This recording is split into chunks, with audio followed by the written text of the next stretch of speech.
ಪ್ರಾರಂಭದಿಂದಲೂ ಮುಖ್ಯಮಂತ್ರಿಗಳು, ನಾನು, ನಮ್ಮ ಉಪಮುಖ್ಯಮಂತ್ರಿಗಳು, ನಮ್ಮ ಪಕ್ಷದ ಎಲ್ಲಾ ಮುಖಂಡರು ಮಾತಾಡ್ತಿದ್ದೇನೆ. ಒಂದು ಚುನಾಯಿತ ಸರ್ಕಾರ ಇದೆ.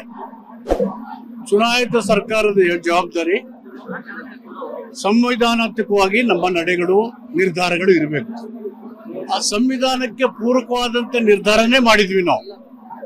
ಅನವಶ್ಯಕವಾಗಿ ಪ್ರತಾಪ್ ಸಿಂಹ ಅವರು ಅಂಕಣಕಾರರಾಗಿದ್ದವರು, MP ಆಗಿದ್ದವರು, ಸಂವಿಧಾನನ, ಅದರ ಅವಕಾಶಗಳನ್ನ, ಹಕ್ಕುಗಳನ್ನ ತಿಳ್ಕೊಂಡು ಹಿಂಗೆ ಮಾತಾಡಿದ್ರೆ ಹೆಂಗೆ? ಈಗಲಾದ್ರೂ ಅವರು ಕೋರ್ಟು, ನ್ಯಾಯಾಲಯ is the custodian of constitution. ಅಲ್ಲಿ ಸಂವಿಧಾನದ ಪ್ರಕಾರ ಏನ್ ಮಾಡಬೇಕು ಅನ್ನೋದು ಅವರು ಹೇಳಿ, ಅವರು ರಿಜೆಕ್ಟ್ ಮಾಡಿದ್ಮೇಲೆ ಇನ್ನಾದ್ರೂ ಅವರು ಬುದ್ಧಿ ಕಲೀಲಿ. ಅವರಲ್ಲಿ ತುಂಬಿರ್ತಕ್ಕಂಥ ಮತೀಯ ಅಂದ ಭಾವನೆಗಳು ಹೊರಗೆ ಬಂದು ಭಾರತೀಯ ನಾಗರಿಕ ಆಗಿ ನಡ್ಕೊಳ್ಳಿ.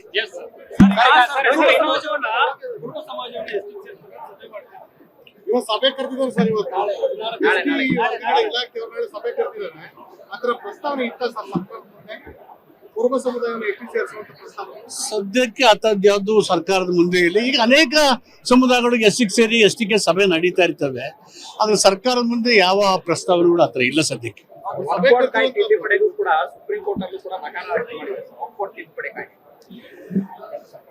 ನ್ಯಾಯಾಲಯಗಳು ಅಂದ್ರೆ ಅದು ಸಂವಿಧಾನದ ಆಶಯಗಳಿಗೆ ಪೂರಕವಾಗಿ ರಕ್ಷಣೆ ಮಾಡೋ ಜವಾಬ್ದಾರಿ ಇದೆ. ಶಾಸನ ಮಾಡಿದ್ರು ಕೂಡ ಅದು ಸಂವಿಧಾನಕ್ಕೆ ಪೂರಕವಾಗಿದೆ ಇಲ್ಲೋ ಅನ್ನೋದನ್ನ ಮಾಡುವಂಥದ್ದು ನ್ಯಾಯಾಲಯದ ಅಧೀನದಲ್ಲಿ ಬರುವಂತ ವಿಷಯ.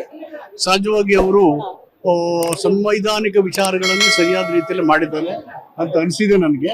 ಹೀಗಾಗಿ ನಾನು ಸ್ವಾಗತ ಮಾಡ್ತೀನಿ.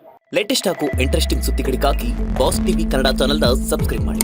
ಹಾಗೆಯೇ ಬೆಲ್ ಐಕಾನ್ ಪ್ರೆಸ್ ಮಾಡಿ. ಇದರ ಜೊತೆಗೆ ಫೇಸ್ಬುಕ್, ಇನ್ಸ್ಟಾಗ್ರಾಮ್, ಎಕ್ಸ್ ನಲ್ಲೂ ಮಿಸ್ ಮಾಡದೆ ಫಾಲೋ ಮಾಡಿ.